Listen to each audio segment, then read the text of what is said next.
We can do sign language. Hi. Can you hear us now? Welcome to. Okay. I good because my sign language sucks. I barely know the alphabet. It's like A, B, every C, time E. that I nail the intro, that You happens. had a good too. You had a good intro this time. Yes. Let's see if I can pull it out. On the mark. Let's see if I can pull it out again. So the reason that we were late, guys, is because we were actually looking for Phrophet of Zod, and instead we found this Hollywood-looking handsome man. No North Face jacket, no staticky face, but Phrophet of Zod nonetheless.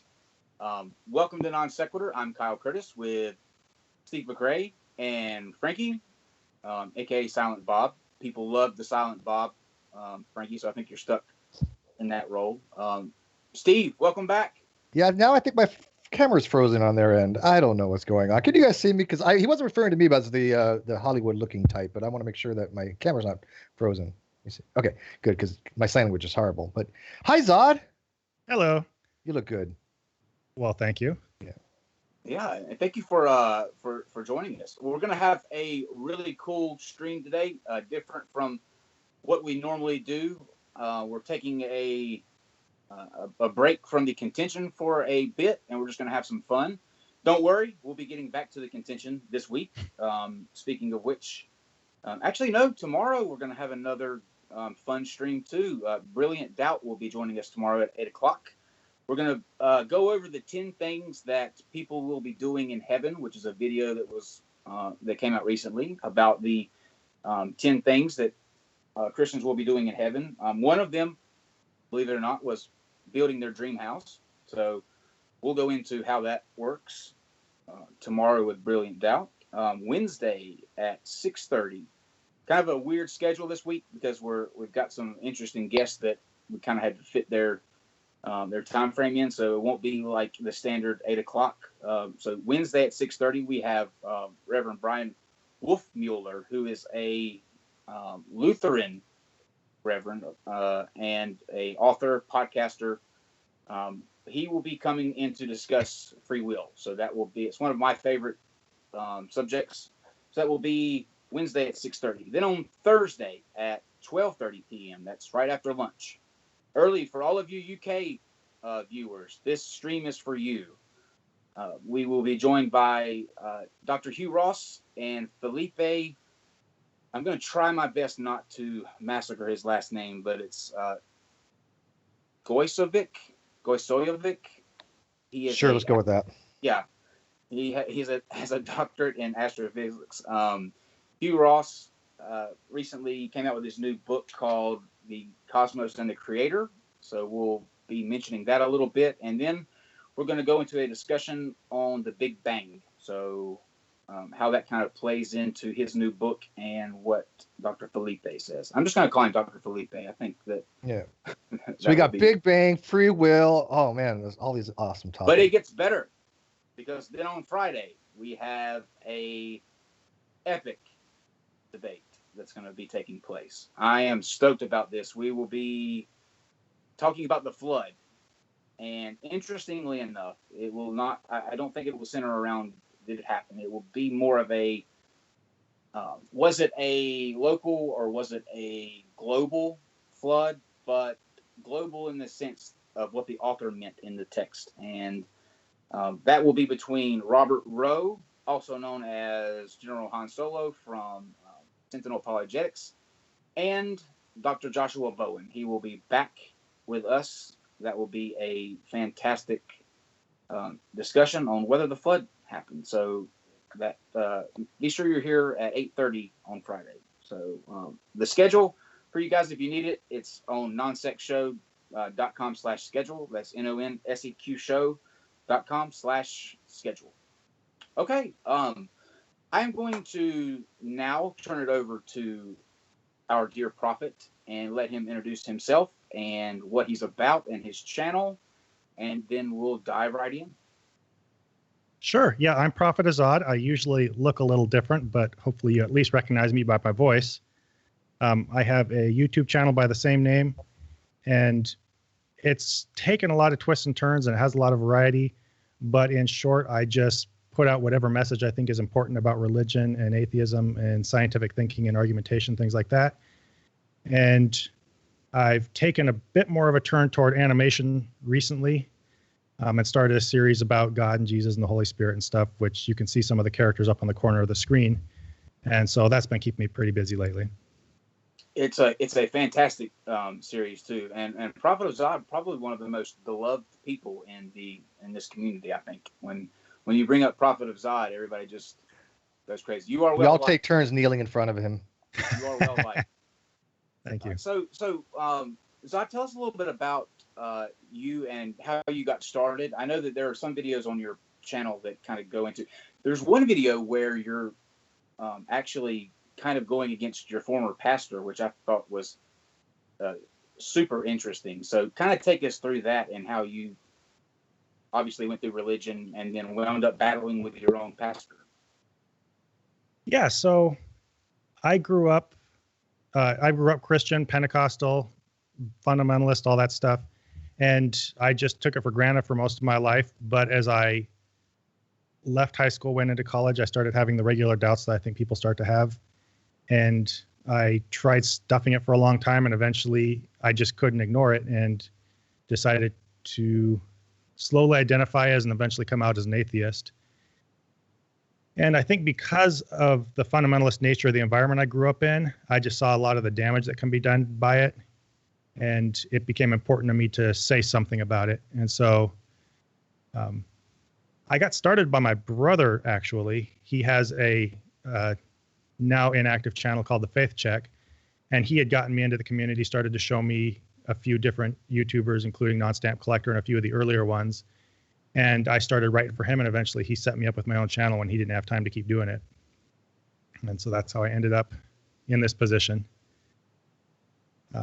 As for my old pastor, that was just something he had, as most of you could probably tell if you've ever seen any of those videos, he had said things that had bothered me even as a Christian. And it's very cringeworthy if you ever see those.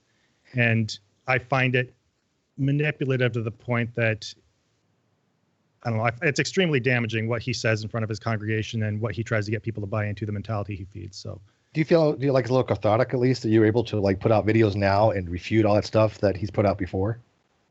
Yeah, it did. It might seem like a strange choice because I'm not showing it to anybody in my community. It's just to people online in general. I think the arguments are probably worth refuting, and so is the mindset that he introduces. But I can't honestly say that there was nothing about it that was cathartic for me personally that I wanted to address. So. Did he respond to you from that video? He is not aware that exists. What would happen if he found out? What do you think he would do? He would, I think, go up in front of his congregation and acknowledge if it became known throughout our community, I think he would go up in front of his community, acknowledge it, badmouth it a little bit, say the typical things pastors are going to say about what direction I've chosen to go in, and Satan's got a hold of you, you're reprobate. Yeah, that kind of stuff. He's very much a politician, and he would go up and say politician things to them and just try to blow it off and put seeds of bad attitudes toward me in their minds. So. Well, if he finds it, and if he ever calls you out, you have a home turf that you can come and debate it out with him right here. Excellent, thank you. I would actually really enjoy that. I think that'd be a blast.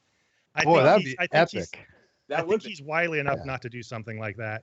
Yeah, usually they aren't. When you get like pastors that are, I think it boils down to. We were talking about this yesterday with the Jehovah's Witness stream that we did, because I searched high and low to find a Jehovah's Witness to come in with Telltale Atheist and Lloyd Evans, so that we could kind of bounce back and forth that way. And probably the 16 places that I put what I was looking for. Normally, you have no problem. Normally, we have too many people coming in to represent the theist side. But with Jehovah's Witness, not a one. You could not get one person to come out and refute that. So I think there are certain sects that they know that they're going to come ready, and it won't look so good when they leave. So they just decide that no, we're not even going to mess with it at that point. SDAs are like that too, as sort of Scientologists. Yeah. In fact, Scientologists, as of recently, they've been told don't even go on the internet. It used to be they would literally troll the internet on every platform, spewing Scientology, but then all of a sudden they came up with this policy. You know what? We're getting our ass handed to us. Don't even go on the internet. Yeah, they made a good point yesterday where they said, because I asked why are they willing to go door to door, every day knocking at your door to tell you about the Jehovah's Witnesses, but they're not willing to come on here. And the honest answer is that they can get you off guard. And when you come into a situation like this, everybody's prepared. So just curious, what denomination were you, Zod, when you were religious? I started out in an independent Pentecostal denomination. And then the one that I ended up with later on that pastor is in is a independent Baptist, I believe. Oh, see. So he's very much a control freak. And I think he ended up withdrawing his church from most organized denominations. And I think also purged the leadership of the church down to like 2 elders when he took over. It was pretty weird. That's what I grew up in. Since I was 5 to probably 18 was independent, and it's one of those things. It's not a democracy there. It's a it's a dictatorship. The pastor makes demands and they are met. Also, the King James version, which is why I want to have a King James version discussion on here. So he tells you what to believe, and you're kind of like forced to believe it. You could not come into church with anything but a King James version Bible. It would be not tolerated at all. Yeah, the King James thing is interesting. I was actually in that on the non-King James side when I was a Christian. I'm in the middle of that rift because that was brought into my life against my will when I was still a Christian, and it's pretty crazy. How would you just curious? Because, like I said, I dealt with that every day growing up. It was easier for me to read a different translation or one that was easier to understand than it was KJV. So I never understood why I couldn't, read one that was more to my liking. What was your kind of, when you were in it, your stance on it? Like what was your reasoning for KJV only? Just curious. Oh no, I was not KJV only. Oh, he was the other side. The issue was brought into my life by other people, and I got into the controversy from the other side and researched it and stuff. Yeah, SJ's got 2 people that one is a KJV only, one is a non-KJV. So we're going to set something up to have that kind of. I'm interested to hear what people now, what their reasoning is going to be. But so you started doing your channel, and it has kind of evolved into what I think is going to just catch on and explode, which is your animated series. It's absolutely hilarious about. It's a kind of an interpretation of your own about the Bible and the characters there. Everybody's gonna to some degree recognize the voices. I think actually one of them is here. I believe that Jesus is actually part of our show. Yep, we got Jesus here. Jesus, where are you? We have Adam in the chat asking where we get our awesome voice talent. Yeah, fuck Adam. Jesus. I think Frankie's gone, but oh yeah, that's right. He said he'd be back. All right. So Jesus has left the building. Sorry, Jesus has not risen for us yet. So give us a few minutes. Looks like he's making hand gestures at us anyway. There he is, Jesus. We're just talking about your debut on Zod's animation. Yeah, he's a Did hilarious Jesus not speak? Did Jesus lose his voice or something? I'm sorry. What happened to Jesus? Is he? We'll carry on. That's a great Kevin Smith invitation, though. I gotta tell you. Don't worry, Frankie. We'll carry on. So Zod, what's the? I always wondered, like with Holy Kool-Aid and Dark Matter and those kind of guys that base around the animation. What's that kind of workload like? How long does it take to animate something that averages 10 minutes? That seems like it's got to be a lot of work. Oh, it's insane. I would say to produce 10 minutes is more than a full work week by quite a bit. And Holy Kool-Aid and I use a subscription, which does some of the work for you, but there's a lot of work in shuffling it back and forth. And I do 90% of the work in Adobe after I've done the stuff on the website. It gets kind of complicated, but yeah, it's a ton of work. By the time you've written the script, picked out some of your audio for the intro and stuff like that, and You still coordinate have to all the basically voices. draw it, and then animate it in some regard, right? I mean, it doesn't do that for you. It's just kind of what does more sequencing for you, or Oh no, the characters are pre-drawn. they are pre-drawn. Okay, I thought Yeah, you if I was drawing the characters, it would be almost undoable for my talent level anyway. I can say real quick is Jesus speaks. sorry, I have to keep myself muted. But anyway, I had to keep my camera off on here because it's screwing with the stream. But when Zod sends me the script, I do my part as soon as possible, and then when I send it to him, he said he's pretty much finalized on everything. I think it takes at least a good 2 weeks before it actually comes out. That's Yeah, what's your background like, Zod? Because I'll say this: the writing for it is it's brilliant, almost like thank you. I appreciate kind of a witty and kind of clever sense of humor, and it's full of that. So, did you have like a writing background or something that you were kind of involved in that stemmed off of this? Yeah, I've always wanted to be a writer since I was really young, and I practiced it a lot. And yeah, my background professionally is in English teaching, so I had a lot of training in literature and writing and stuff like that. So it's kind of a natural, the writing part. And what's your inspiration for your stories? What kind of motivates you to write in the styles that you do? By the way, perfect touch with the Adam and Eve and the maple leaf. I thought that was that was brilliant. That's the one gag I've got. That gag has gotten more attention than any other single one I've done, I think. It's perfect. But your interpretations of the story, where does that come from? I think I'm just always mulling over in my head things that bother me or seem wrong in the Bible. And a lot of this started when I was still a Christian and kind of on the verge of finding my way out of it. I read my way straight through the Bible a couple times. And it's amazing if you grew up Christian and had a lot of exposure to the Bible, but mainly through memory verses and Bible studies and stuff, and then you go back and read it cover to cover, it's a vastly different thing than you ever thought it was going to be. Absolutely. And so when you open up starting in Genesis and start reading, the absurdities just hit you like a wall. Like, I don't know. It's hard to explain how much different it is than what you thought it would be. And so I started dealing with that in various ways. Like, I don't have a scientific background. I don't have a lot of things to address a lot of these other issues, but I have a literary background and a knowledge of the Bible. And so that's where I approach most of my material. And so I just take. I'm sorry. Go ahead. I didn't mean to cut you off. You finish your thought there.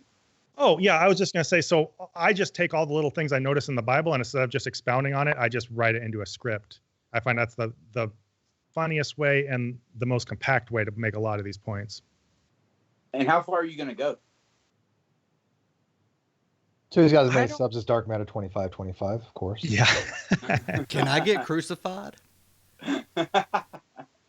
Oh, man. Try to think of something like that, I guess. I don't think I'm going to be going straight through the Bible. My next one is going to be Cain and Abel, but from there, I might follow it somewhat chronologically, but I think I'm going to end up skipping around. Just like Dark Matter, he just does whatever story he thinks he has a good idea for. So I got to tell you, what I thought was funniest, and I don't know if anybody else did, but I thought Robert Tilton as the Holy Ghost was the quintessential touch for that when he's just, doing his Pentecostal speaking in tongues. I thought that was freaking hilarious. I hear a rumor that you've got two really special people that are going to be Cain and Abel. So I can't wait to see who that winds up being. We got to find out who kills whom. Just a rumor. Well, the rumor is actually stated explicitly at the end of the last video. So yeah, we're gonna have Kyle and Godless Engineer as Cain and Abel in the next upcoming video. No spoiler. I didn't want to spoil. Well, I know that Cain kills Abel. That much I get. I've already figured out, but I don't know which one's which. Maybe he'll remix it. Maybe this will be different. That would be what an interesting twist. What a twist! You do like one thing going on. One thing I'm not going to do too much is change the stories. People have talked to me about doing gender reversals and all these other changes, including extra biblical characters like Lilith and stuff. My point is to stick as close to the source material as possible to actually make it relevant and to make fun of what fundamentalist Oh, believes. but Lilith would have been pretty cool to have Lilith. Yeah. I agree with that approach. I think that makes it more kind of relatable, and the satire aspect of it is you get a fuller effect on that. I think when you're following along with what you think the Bible or what you thought of the Bible. But like you said, I mean, I think the same way that as a kid you grow up reading it, and it's just a completely different book than what it turns out to be.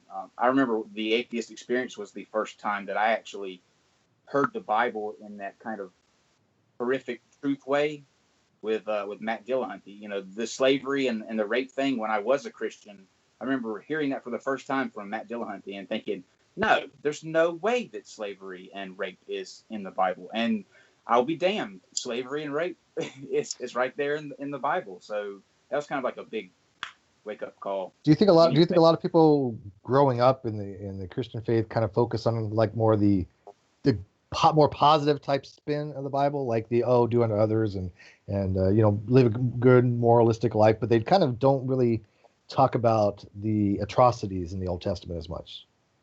Oh, Is certainly. that the case?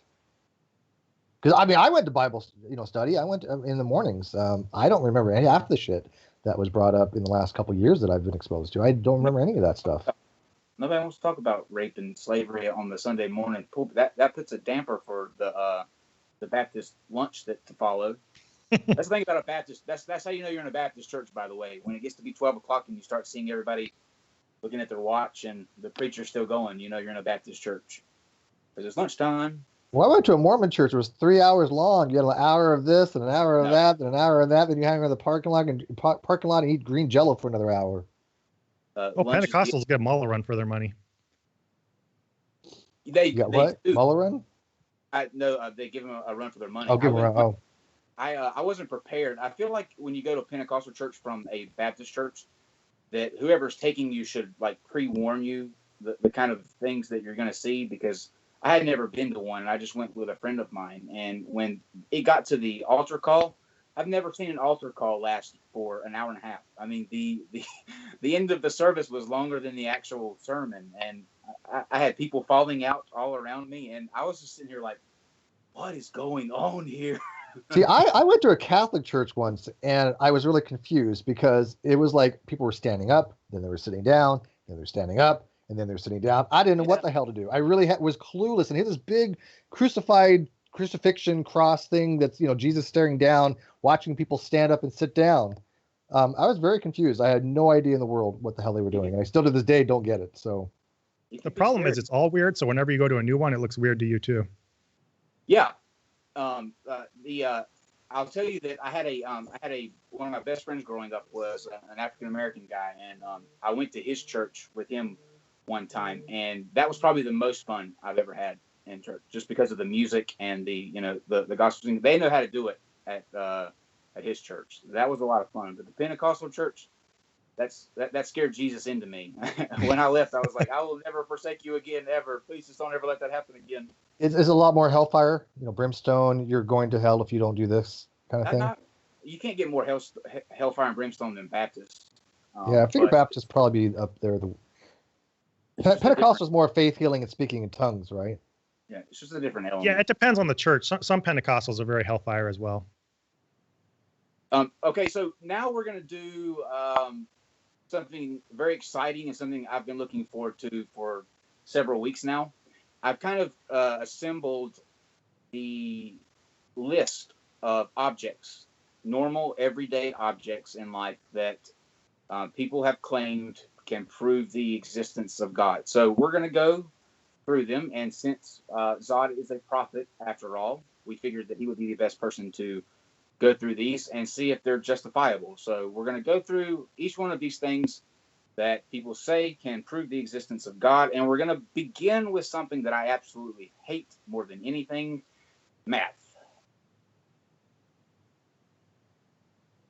The existence of God has been fiercely debated for centuries, but regardless of what you think or feel is true, can we use math, the universal, unbiased language, to come to a conclusion? Can math prove God's existence? The most famous argument in favor of a God-made world using logic and reasoning is the argument by design. Simply put, given how complex and amazing everything around us is, can we really believe that dumb luck put it together? Even from a scientist's perspective, life is amazing, incredibly rare, and took a monumental amount of steps, chance happenings, and time to come about. So a religious person may argue, doesn't it seem much more plausible that there was some driving force behind it all? This type of argument is called reductio ad absurdum, which simply means it attempts to disprove a statement by showing it inevitably leads to absurd or impractical conclusions. In this case, it suggests that 1. If there's no God, humans developing is very unlikely. 2. Humans did develop, therefore 3. It is unlikely that there's no God. But let's take this logic one step further and imagine the universe before anything has been created. Here we have a Bayes box where we have our two possibilities of God existing and no God existing. On the other side, our possibilities are that humans exist or that humans don't exist. If no God is true, then most would agree that human existence takes a lot of specific factors to come about, so let's make up a tiny probability and say that there's a 1 in 4 billion chance of humanity coming into existence in a world with no God. And if God is real, even though we don't know that God would make humans, certainly he could, so let's give it a higher probability of 1 in 4 million. Of course, if we examine the evidence, we know we exist, so we can get rid of the other row. And as many who have used the argument by design point out, a human-made world with God seems much more likely rationally and statistically. And while this is true in some ways, it forgets an important point, that we have assumed there are only two major theories. But we know this isn't true. Many societies have believed in multiple gods, and given that there are some aspects of this life that aren't nearly as beautifully complex or seemingly intentional, perhaps a variety of squabbling gods created the world. Mathematician Jordan Ellenberg uses the probability of 1 in 400,000. I think we can stop it right there. Don't you? I think that's enough for us to make our basis on whether or not math proves God exists. Now, I am going to save my forte for things that are more up my alley, like peanut butter. So I'm going to defer this one to Steve to lead off. And well, actually, let Zod first, and then I'll throw in my 2 cents. I do have something to say about this, of course. But Zod, we know you're the prophet, so of course, Zod, what do you have to say about this? Is it proof for God? Yeah, I think I might believe now, to be honest. Yeah, I'm convinced. Let's do it. No. Yeah. Oh, sorry, guys, we're convinced. Show's canceled. Yeah. Horrible turn. Yeah, it's hard to tell where they're even trying to go with this. Like, it's not really looking like apologetics at this point once they bring in God instead of God, especially when they say he's more likely. But I'm not a mathematician, so I have trouble speaking to this too much. Haven't been an English teacher. That's not my strong point. But I'm always skeptical whenever they try to tell us the odds of the universe coming about or humans coming about without a God.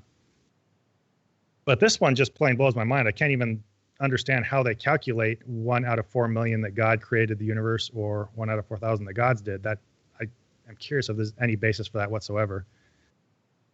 That's it. I'll let Steve take a shot at it. I thought this was going to be at first a transcendental argument. I don't know why they went into intelligent design. I happen to actually like, and I know Dawkins hates this, but I actually like the argument from aesthetics. And aesthetics is basically just the beauty of everything, including the mathematical elegance. I actually think that if you're going to put forth this narrative of a God, I happen to like beauty, and I happen to like things to be elegant, and math is elegant. So to me, it's a worthy argument. But this is at what's called ad hoc probability.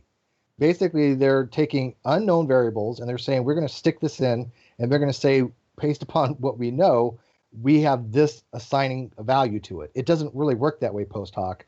None of these values make sense to me whatsoever. I mean, how do you get no God, we do exist, to 1/4 billion? I'd like to see what they put in to get that out, because I don't know anything that would ever be that ridiculously low of probability. Matter of fact, I think the probability is 1 that we came about, whether it came from God or not. We exist.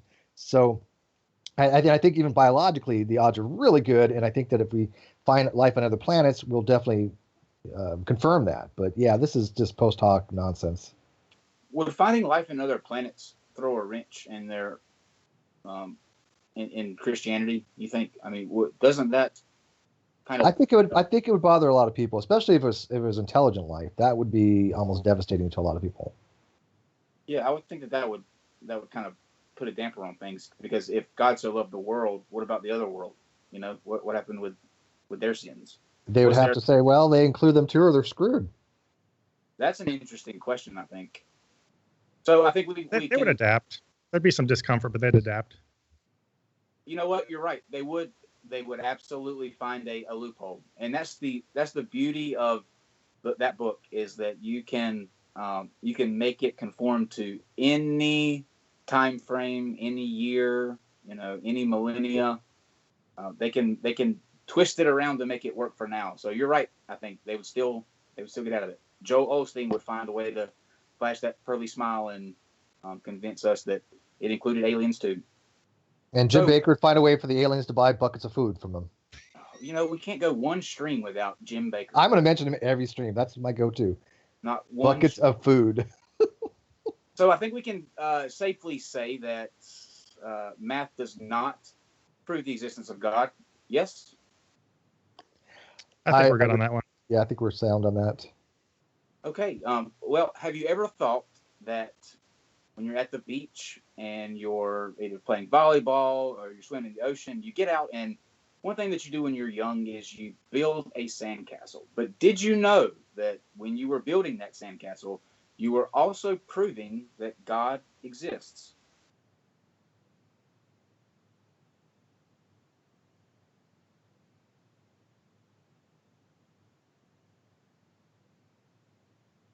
I can't hold my dramatic face for too long, Frankie.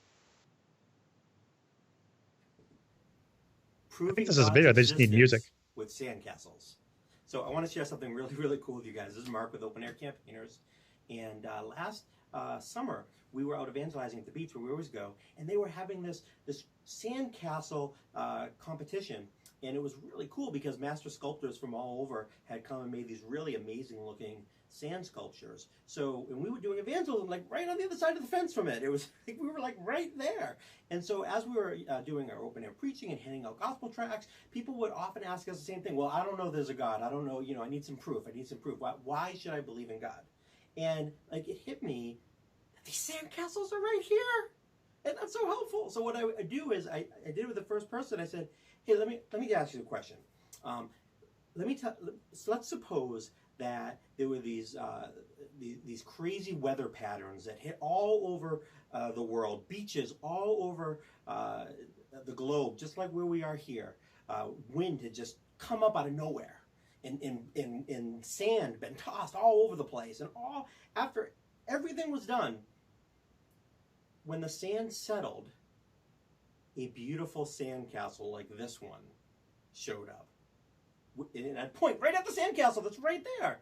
And I go, would you believe in a million years that could form just by wind and by sand flowing all over the place? And people would laugh and they go, no, of course not. That could never happen. And here's the power of it, okay? Is I would tell them, you were made by God. Here's the proof. You have DNA in every cell of your body that tells that cell, whether it's a fingernail, an eyelash, a piece of your heart, a piece of your liver, that is so much more complex than that sandcastle. You have eyes that can see the sandcastle that are so much more complex. You are so fearfully and wonderfully made that compared to you, that sandcastle over there is just a pile of dirt. That's all it is. And we can cut it off right. Builder. I really wish I was high as fuck right now. That would have sounded really good. High as fuck. I have to tell you that this guy gets an A for creativity, because for how he kind of bent it around, I can see where he's coming from. If I was still a Christian, that would fly for me. That would be something that I would be able to stomach. Compared to the other ones that we have, coming up on our list. And being this high is as fuck would make sense too. This would probably be the most tolerable. But Prophet of Zod. Let's go to our expert, our senior Sandcastle correspondent out in the field. Zod. Well, speaking of being a prophet, did everybody basically know where this guy was going like 5 seconds into this video? Oh, yeah. I think we could have scripted this for him once he got started. Absolutely. Yeah, this is, I don't know. This is so played out. It's hard to even know what to say about it. Like, I've heard this so long when I was a Christian, and then you hear it so many times afterwards. And just it ignores the mechanisms of how life came about, and it compares a ridiculous phenomenon such as a storm coming and creating a sandcastle. Nobody thinks that's anything how life was created. Right. And it's just completely irrelevant. I mean, this guy seems pretty proud of the analogy he made, which is basically the same analogy everybody else uses, but with sandcastles. He is very excited about it. Yeah, it's just another version of the watchmaker fallacy or the tornado in a junkyard. He doesn't seem to realize that we have other observations of sandcastles that we've known people have made. So when we look at a sandcastle, we have exemplars of things that have been made that are sandcastles to compare them to. But I like to point out the thing that you have to target in on first is that he started out his analogy with saying that this storm comes along and blows the wind to create this magical sandcastle. That's not even going with how sandcastles are made. So if he's trying to make an analogy with to correlate, God making man. Are you saying it's a non-sequitur? Storms don't blow sandcastles. Yes. I think he's just trying to imply that everything's pure randomness if it wasn't God or a creator. And that's another thing that's weird. Do they think everything is like absolutely random if there's no God? Well, no, it's not. One of my favorite thing about analogies like this is it's trying to argue that the universe is obviously made because it appears designed. Then they use an example of something that was designed, but they're contrasting it to the rest of the universe. Mm-hmm. So it's like The universe is designed on part of the analogy, but then the other part relies on it not looking designed. It's internally contradictory. And there's a lot of things that are designed, but doesn't have to be teleological design. Like for a deity, there can be what's called teleonomic design. Teleonomic is the appearance of design that's not really designed by anything but nature. So when I say something like, the eyes are designed to see, that's true. They are designed to see. The designer is nature. Evolution has designed the eyes to do that, but it's teleonomic. There's nothing wrong with saying that. But they seem to neglect all the mechanisms that you said that go into how the eye developed. We know how the eye developed. We have a long history of how the eye developed. It's not through any magical process. It is through reiterations and constant changes over consecutive generations along multiple species. So I think he's a little off base on this. But the next time, don't bring in an outside force that cannot happen if you're trying to create an analogy. Storms do not blow. Yeah, we've never seen that happen. Beautiful sandcastles. That does not happen. I think he's just trying to work his way into a crowded market by coming up with his own analogy. But how is this any different than a tornado in a junkyard? It's the same freaking thing, only at a beach. Yeah, that's why I think he just made up his own random thing to try to be unique, is what I'm guessing. Yeah, the fact that he has 9,000 subscribers and 60 some people watch this video, I think shows how successful he was. They all thought this was a good argument. What's the up down? What's the thumbs down ratio? Just out of curiosity. Oh, one person liked it and nobody disliked it. So basically, the video got no response. Oh man! Really? It only has one like and no dislikes? Are you kidding me? Yeah, one like, no dislikes, 60 some views out of 9,600 subscribers. How is that possible? It's recent. It literally. I pulled 2 of these. I pulled from the past week. So this just came out. How many views does it have? I don't know, but we got it. How many views? Just the one we did. 60 some views. Oh, okay. Yeah, that's not accounted for by how new it is, though. Yeah. Anyway. No, I mean, that's a good point. I'm surprised that you said he has 9,000 subscribers. Yeah. If you got 9,000 subs, you should probably get 60 views in the first 30 seconds. Moral of the story: stay away from sandcastles, guys. One thing that we cannot stay away from, and this is absolutely hilarious. There's no real way for me to do it justice to intro it in a funny, sarcastic way. So I'm just going to let this guy explain why peanut butter is atheist's worst enemy. I would say this: any theory on the origin of life on the Earth or any other planet, as far as that's concerned, is a fairy tale. A fairy tale, pure and simple. Life from non-life, apart from God's direct intervention, is a fairy tale. But despite that obvious truth, evolutionists continue to build their supposedly scientific case on a foundation that virtually rules out everything that follows after it. Evolution teaches that energy, such as lightning or heat, plus matter, can occasionally create new life. Yet our entire food industry rests on the fact that this can never happen. If we examine a jar of peanut butter, it contains matter and is exposed to light and heat. But we never find new life inside unless an outside life contaminates it.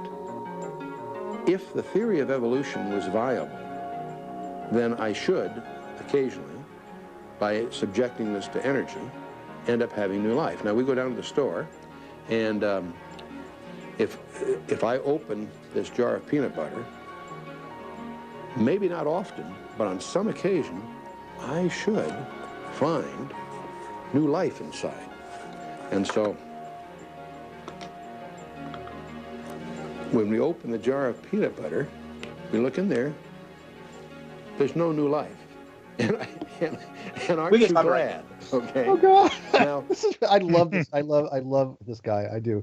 Missler, right? Chuck Missler. Oh my God. So Steve and Prophet of Zod, you go to the store, you're craving a PB&J, and you get home and you're expecting maybe life, maybe not, maybe something to jump out at you, maybe not, and you find out every single time that it always winds up just being peanut butter. That means that God does exist, right? And evolution is falsified. Yeah. Right. Yeah. Okay. Because I expect dogs to jump out when I have peanut butter, and then become non-dogs. How do you top that? Number one, and number two, how do you get on video, assuming that you have friends around you and people that care about what your image is going to be, and these people allow you to go on camera and film you opening a jar of peanut butter, saying that there's no life that's going to be there. Explain that one to me, please. This is just somebody who doesn't give a shit what fucking people think. He just wants to confound people with bullshit. Straight up, utter bullshit. Because there's absolutely nothing in biology that says you mix energy and mass and whatever, and all of a sudden you have spontaneous generation. It doesn't work like that. It's never been posited like that. Well, back in the spontaneous generation days, but that's, I mean, what is he living in, the 1800s? Law of abiogenesis put that to bed. Life doesn't create itself out of, fully formed. And so his whole basis for everything is just unbelievably wrong. It's potato. You're way overcomplicating peanut butter, Steve. I'm not even eat peanut. I don't yet. You know what? I don't even eat peanut butter, but that's because of the bug parts in there. I'm just freaky out by it. But now that I think I have another reason not to eat peanut butter now. Well, let's see what our prophet says about this. Whatever you call this stunt with with Jiffy. I think even if the way they represented it was anything how life was made, it's simplifying all energy and all matter down to light and heat and peanut butter. I mean, really, the same analogy could disprove the Bible, because you could say Genesis teaches that eating food products can occasionally grant knowledge of good and evil and damn the human race. So shouldn't we expect people to get knowledge of good and evil occasionally when they eat a jar of peanut butter? Like, oh shit! Oh, I feel a video coming on. That's actually clever. I like that. Like if you take a process and broaden it the way they did, that's ignoring the fact that the process is just plain wrong, and apply it to everything. Like, I don't know. It's way too overgeneralized. It's not taking into account the mechanics of how life's made, even assuming that is how they say it works, and it's not. I don't know. I saw Steve's face in the beginning when they were talking about lightning and the jar of peanut butter, and I could tell that it was not going to go well for the. Well, because they have this weird thing like the Miller experiment, right? They think that somehow that was designed to produce life, and it wasn't. It was just, they thought they had a primordial atmosphere. They did get it wrong, but they thought by introducing energy to the system they could produce complex carbons, which they did. The first time I think they produced 6, and then they looked at it and they found quite a bit more, like 20. Then they redid the experiment again in 2008, and then again I think in like 2011 or something. I don't remember, but they found like 40 individual amino acids, and this was not to say that you add energy into some system and all of a sudden you're going to have poof, life produced. That's never what it was, and this guy here just didn't get the memo on abiogenesis.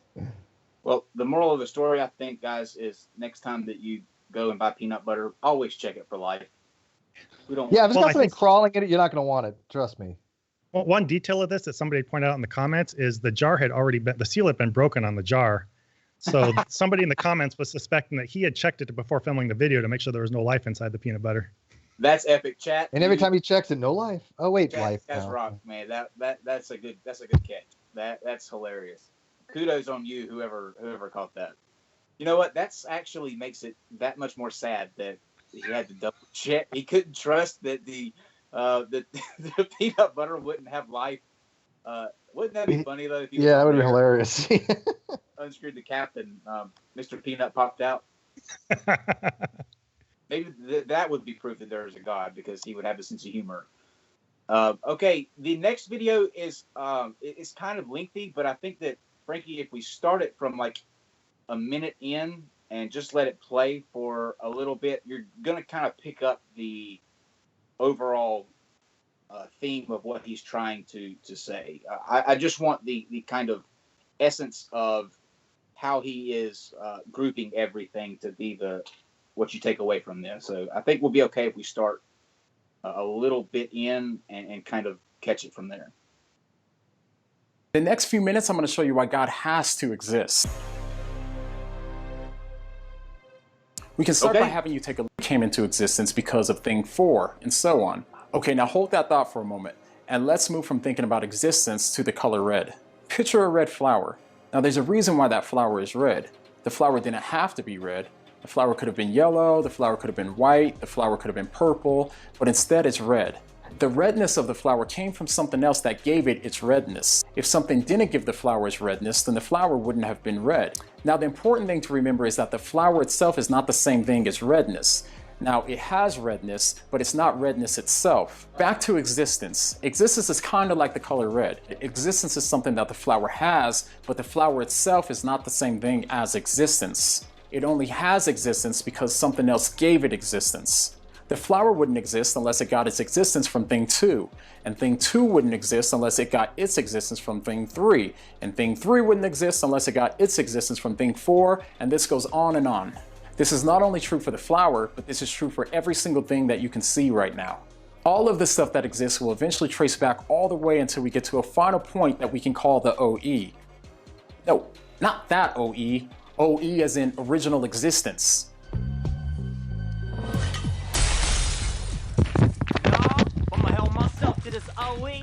Okay, better yet, let's just call it thing Z. Thing Z would be the starting point and the ultimate reason for why anything at all began to exist, or why anything exists right now. Now this leads to the next question. If the reason why anything exists is because it got its existence from something else, then what's the reason that thing Z exists? In the case of thing Z, things are a little bit different, because unlike everything else, we don't have anything else to point to, because thing Z is the first thing to exist. Remember OE, original existence?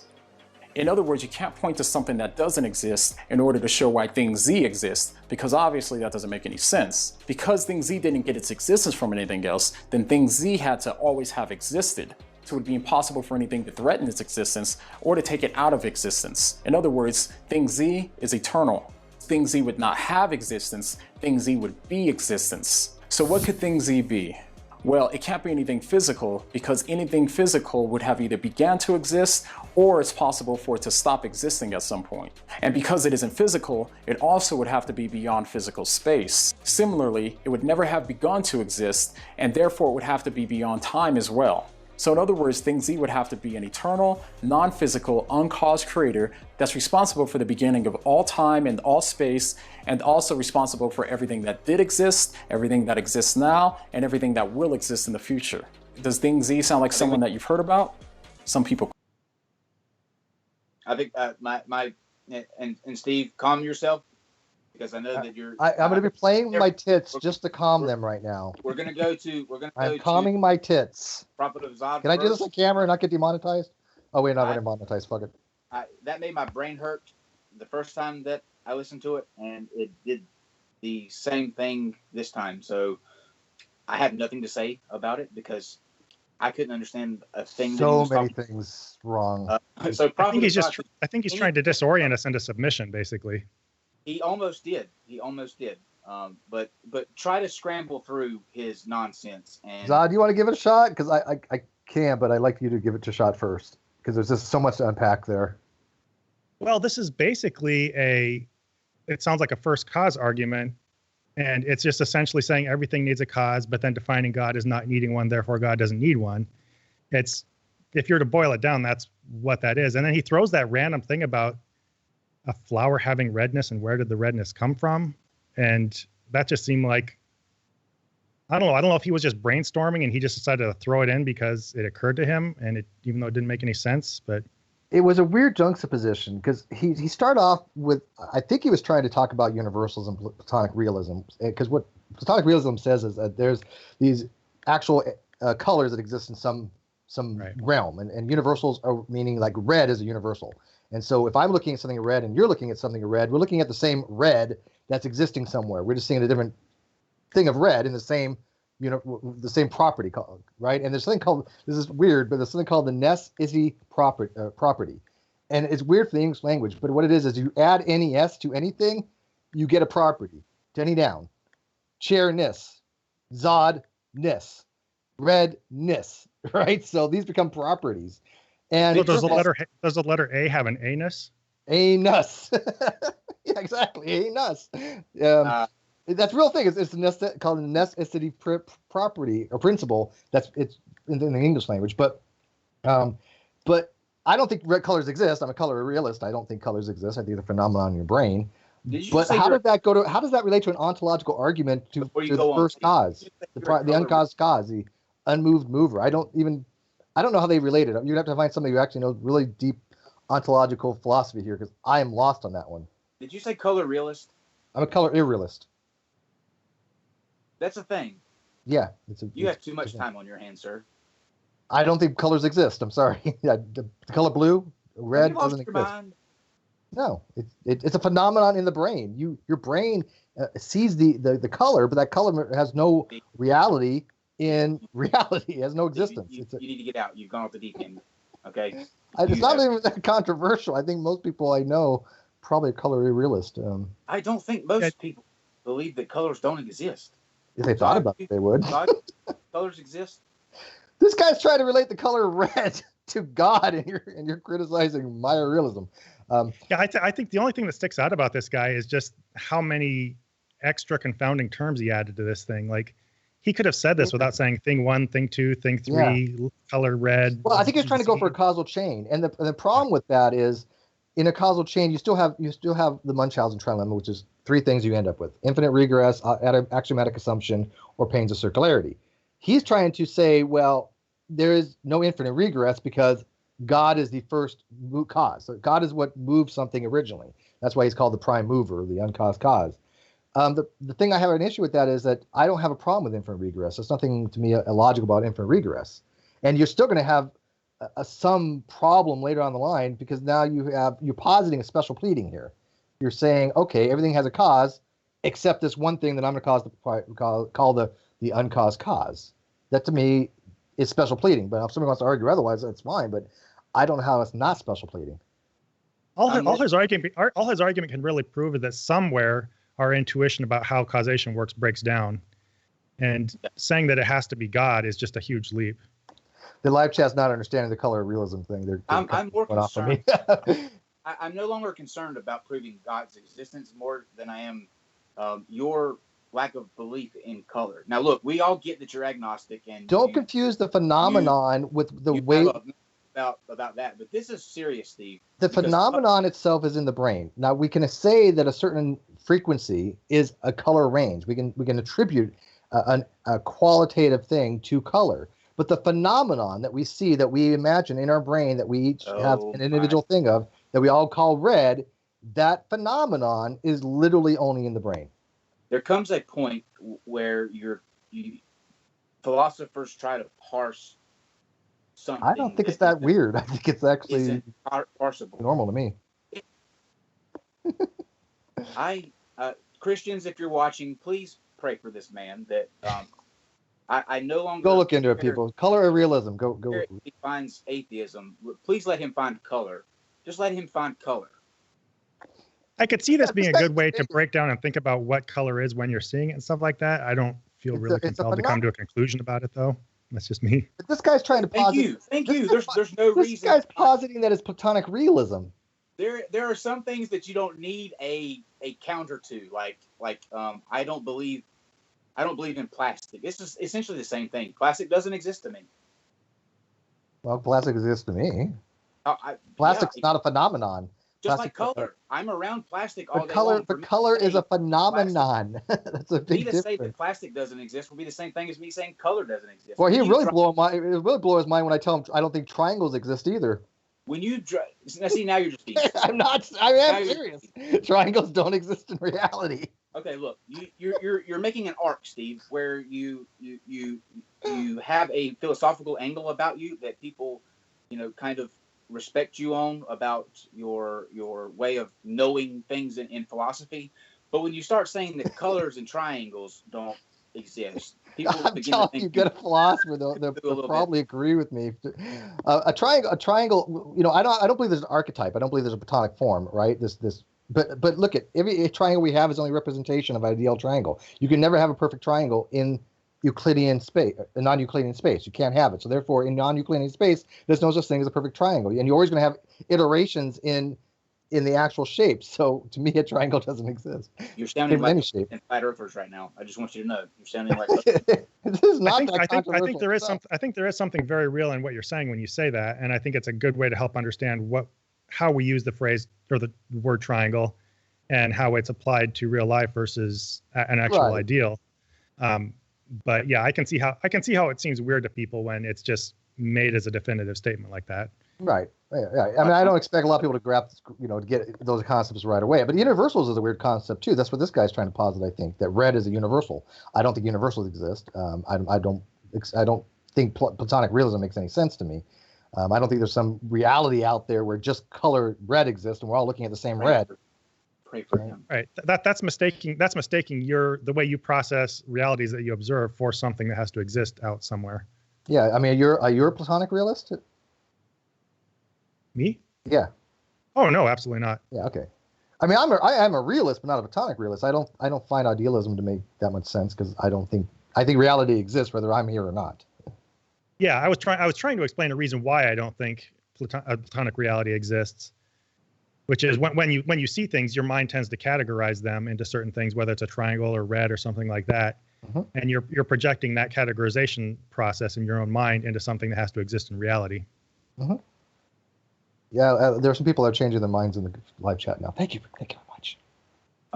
Okay, so our next series like this is going to be proving that triangles and colors exist. I can see this now. This is happening. We're going to have a discussion. I'll tell you what. I have a perfect person for the job. We'll get Hogtie Champ because Hogtie Champ doesn't believe triangles exist either. I never thought in a million years, guys, that we would have to take a step away from the intense, serious religion debate to go to colors and triangles. But triangles are important. If I know that they are because they exist. They don't exist. Dice, please, Frankie. Before I lose my mind, before I come up out of this chair, please put the dice on the squares. Steve, can you handle the squares of a dice? Well, you know what's really cute. How about this? If I tell you this, there are such things as square circles. Mind blown. It's called taxi gap geometry. Look it up. You've been huffing paint, Steve. Taxi gap geometry can allow for a square circle. Some people say that human existence is a result of a roll of the cosmic dice. Like the gambler who stakes his life savings on the next throw, we just got lucky in the lottery of life. Some people say there's no purpose in the universe, no grand plan, no God behind it all. Our numbers just came up and here we are. But I don't believe them, and nor should you. If I roll this dice, the chances of getting a 6 is 1 in 6. That's not too bad. But what are the chances of me rolling 6 twice in a row? Well, the odds get longer. It's 1 in 6 times by 1 in 6. That's 1 in 36. So I'd have to be pretty lucky to get 2 6s in a row.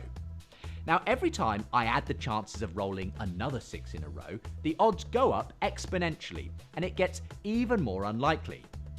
Now, what if I rolled this dice 70 times, and every single time I got a 6? Okay, that's pretty unlikely, but it's possible, right? Well, in fact, the chances of rolling a 6 70 times in a row are around 1 in 10 to the 55. That's a 1 with 55 zeros after it. Now, just to put that in perspective, how long would I have to stand here rolling this dice, allowing about 5 seconds per roll, before hitting that lucky streak and rolling 76s in a row? Well, I had a mathematician friend work it out for me. On average, you would have to continually roll this dice for 100 trillion, trillion, trillion, trillion, trillion, trillion, trillion, trillion, trillion, trillion years before your numbers come up. That's a long time. What if you applied that thinking to us? What are the odds of us being here? Now, the odds of rolling 76s in a row, 1 in 10 to the 55, as it happens, those are the same odds of something called the expansion rate of the universe being just right for the existence of us here today. From the moment of the Big Bang, when our universe began to rapidly expand, the rate of that expansion was exquisitely finely balanced. Any faster, and the universe would have expanded too rapidly to allow the formation of chemicals, atoms, stars, and galaxies. Any slower, and the universe would have collapsed back in on itself. But as it happens, the universe expanded at just the right rate to allow for life to develop in the future, for us to be here. It hit 70 rolls of the number 6 in a row, first time. And the expansion rate of the universe is just one among 30 or so other incredibly sensitively finely tuned constants and fundamental forces in the universe that must be just the way they are for the universe to be able to produce us.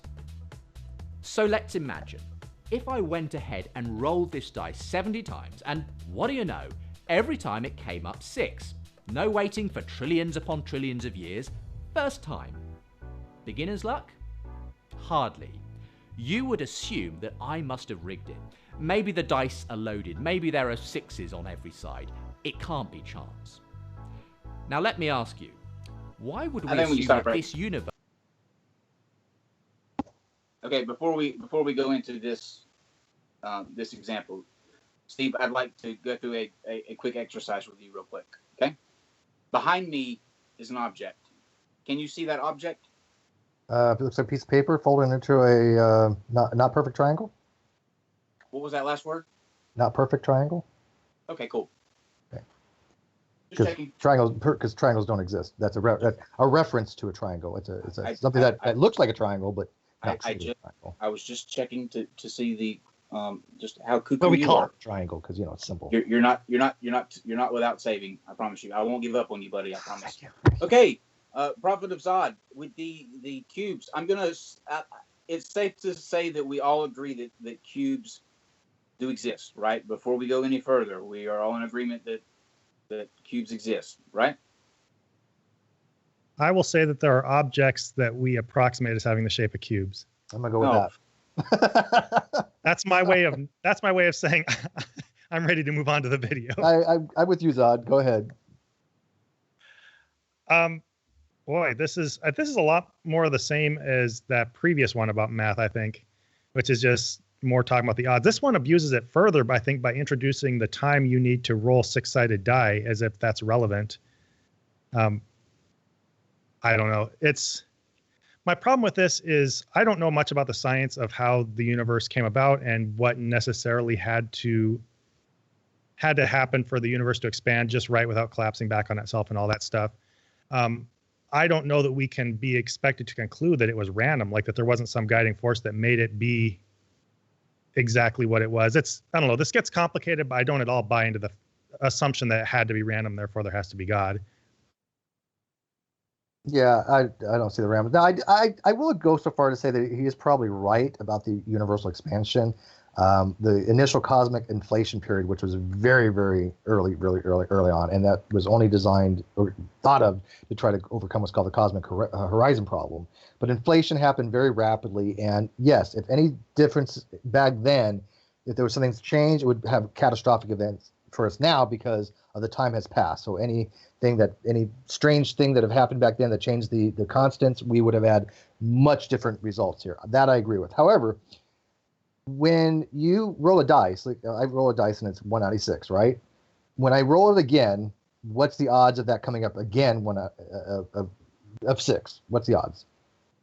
1 out of 6. 1 out of 6, right? So every time I roll the dice, it's 1 out of 6, right? They're individual events. Now I grant what he's saying that if I start from scratch and say what's the odds of my re-rolling this, a million times, then yeah, that's going to be some really awful number. But look at it this way.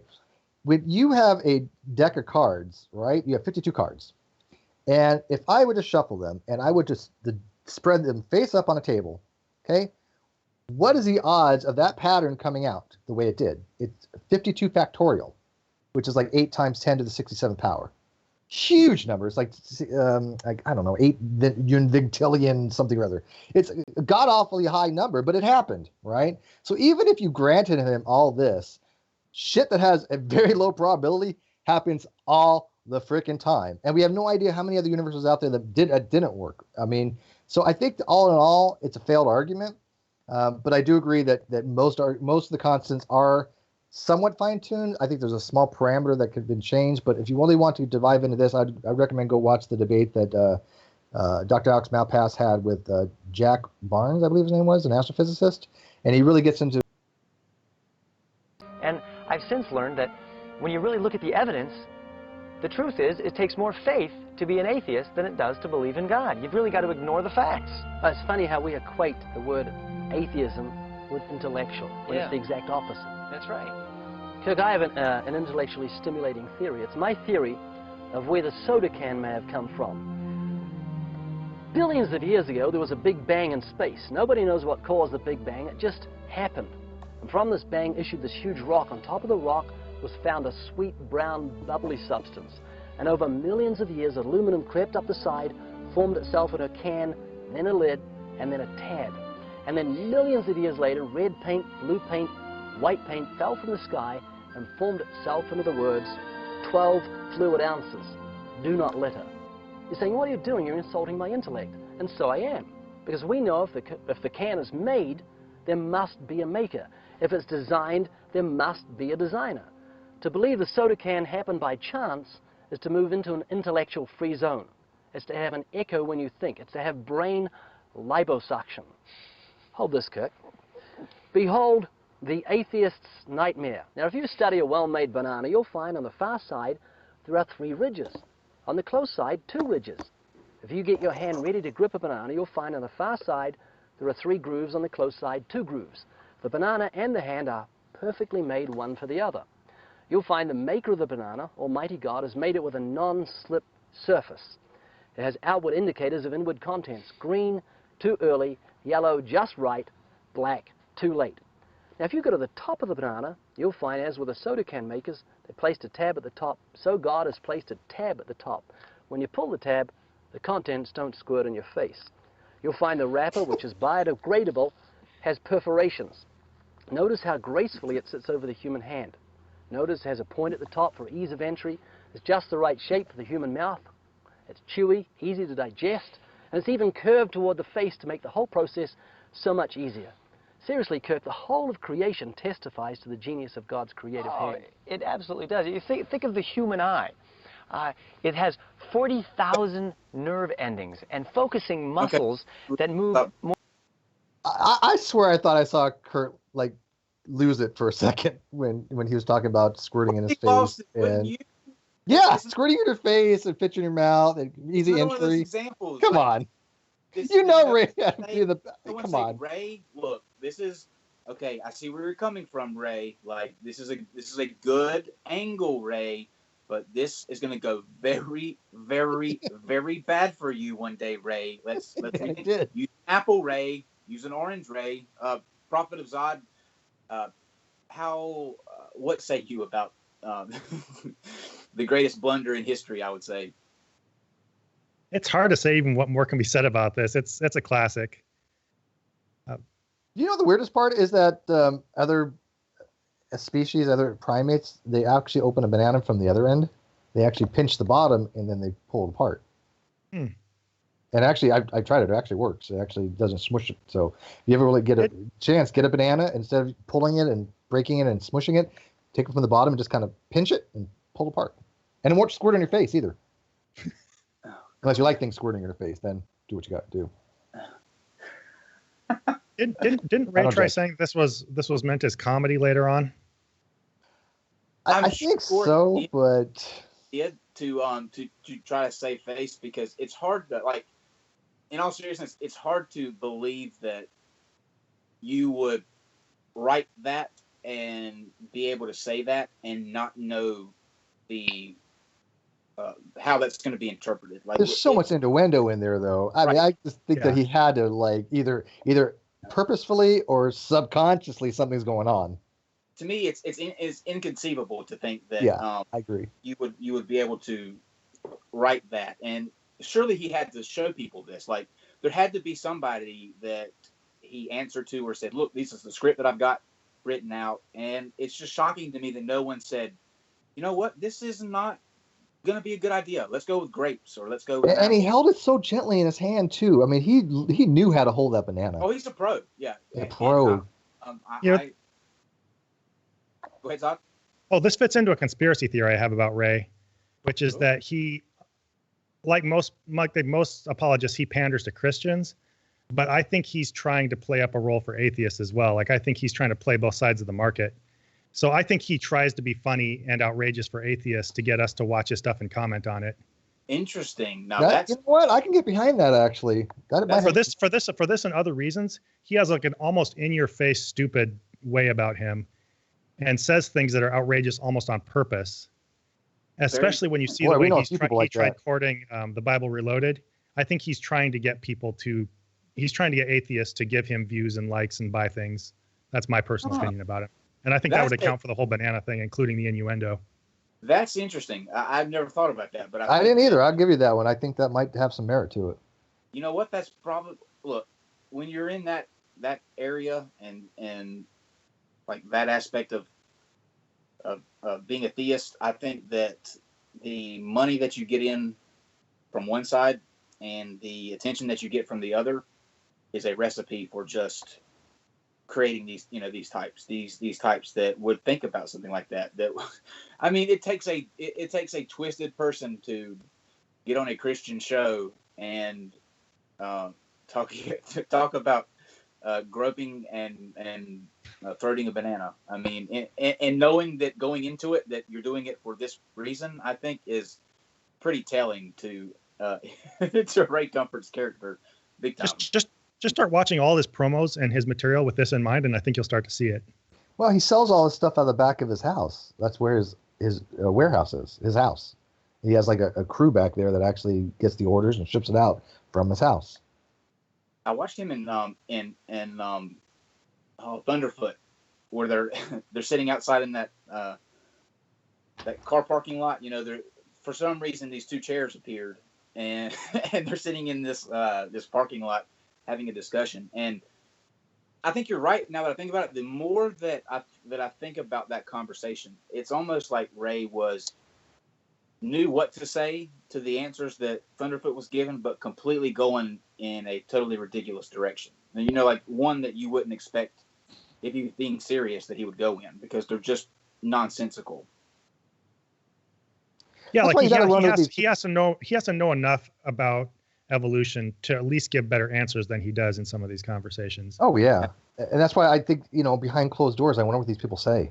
Yeah, because I mean, he's been around a long time and he still gives the same asinine answers when it comes to evolution, and he knows he's been corrected a million times. So at that point, I think he's just doing it for the narrative and for the like you said, for the comedic effect or whatever, to get atheists to watch him. Whatever it is, he's not that willfully ignorant. He's just saying stupid shit for effect, maybe. You think Dole should have gave him a banana deal? Did I wonder if you like work something out with Dole? I don't know. That would be fantastic. Yeah. So that's the end of our household items that prove? Oh, wait, God one sec. Just as somebody noted, bananas are all clones. So the bananas you eat today are not even from God. They're from man has made them by cultivating originally plantains, and then through selective breeding has made a banana, which is a herb that has been cloned. So every banana you eat is a clone of the original one. So it's not even like something that God made naturally. Would you say that you're a banana realist, Steve? I'm a banana realist. And by the way, navel oranges, clones too, and Placencia.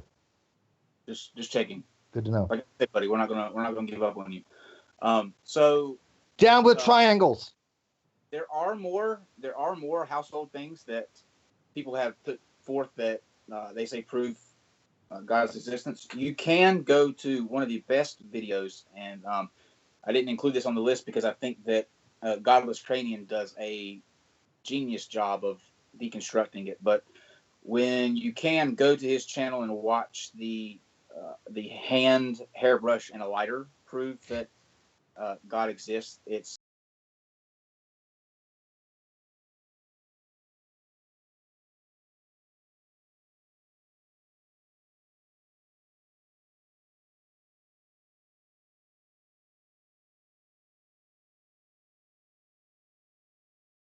Give me 2 seconds, guys. I'm having issues with Skype. It just kind of stopped with me, so give me a second. Let me see if I can fix this. It's not responding. It's being really crappy today. Bullinator, if you can message one of them and let them know that my Skype just kind of crap out on me.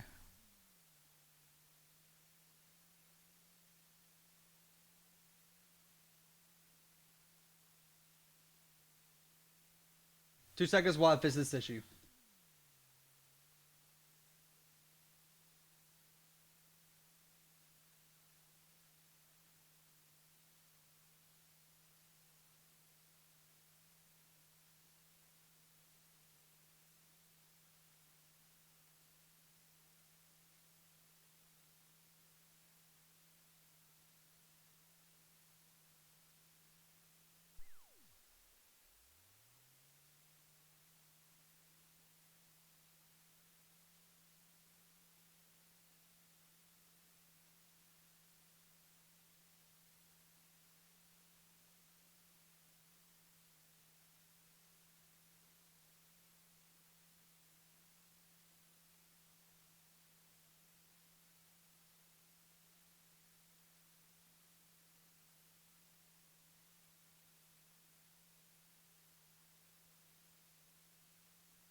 Oh, wait, he's back. He's back. Maybe. Are you back? We are good. Sorry about that. Skype took a shit out on me. Yeah, we noticed. We're Can still live live. chat hear us now? Yeah, I know we're still live, but they couldn't hear us because you dropped a Skype call. So let's do an audio check real quick. People, can you hear us? Yay, nay. Give it a second to catch up there.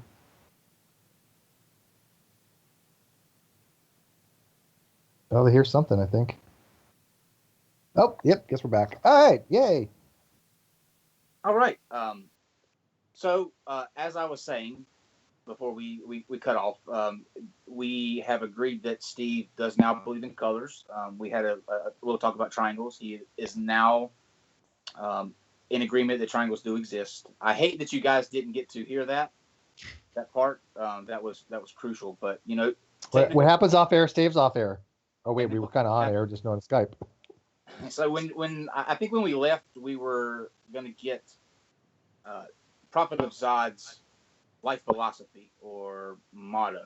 if he can come up with one. I know I'm putting him on the spot, but with the podcast, we have the people on there that have these stories that kind of have an inspiration to them. I think Prophet of Zod's one of those because of what he does and the reasons that he does it for. So I would be interested to know if he has something like that he a mantra that he kind of gets up in the morning and goes with.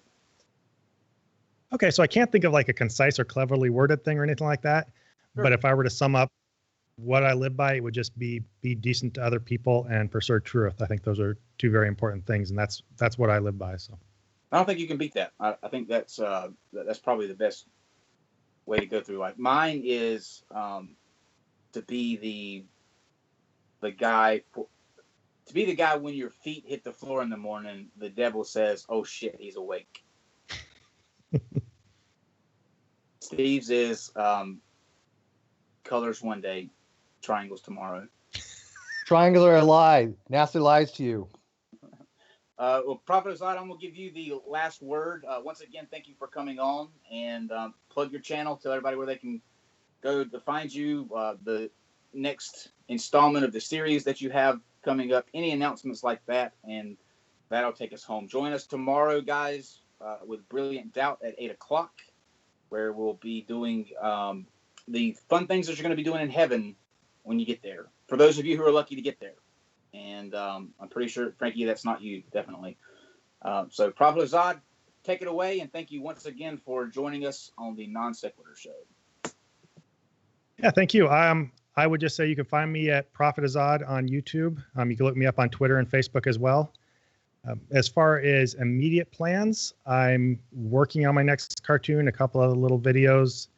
Due to some life things and summer, which is a time I have my kids with me, things are going to slow down a little bit, but I'm hoping to keep cartoons coming every month or two and have a little bit of other regular stuff where I talk to you between then. So excellent. And if anybody cares, at 7 o'clock tonight Pacific, 10 o'clock Eastern, Landon Kurt Knoll and Average Joe, who's a nuclear engineer, and myself, we're going to do a PowerPoint presentation on how a pressurized water reactor works. If anybody cares, on my channel. Oh, man. So the presentation will be done. I've seen part of it, but I'm going to try to, recall something from 20 years ago and explain how PWRs work. So, well, I'm going to be putting a PowerPoint presentation together on colors and triangles, guys, and we'll see you. Colors are a lie. Don't let them fool you. On tomorrow at 8 o'clock. Good night. Good night. Thank you.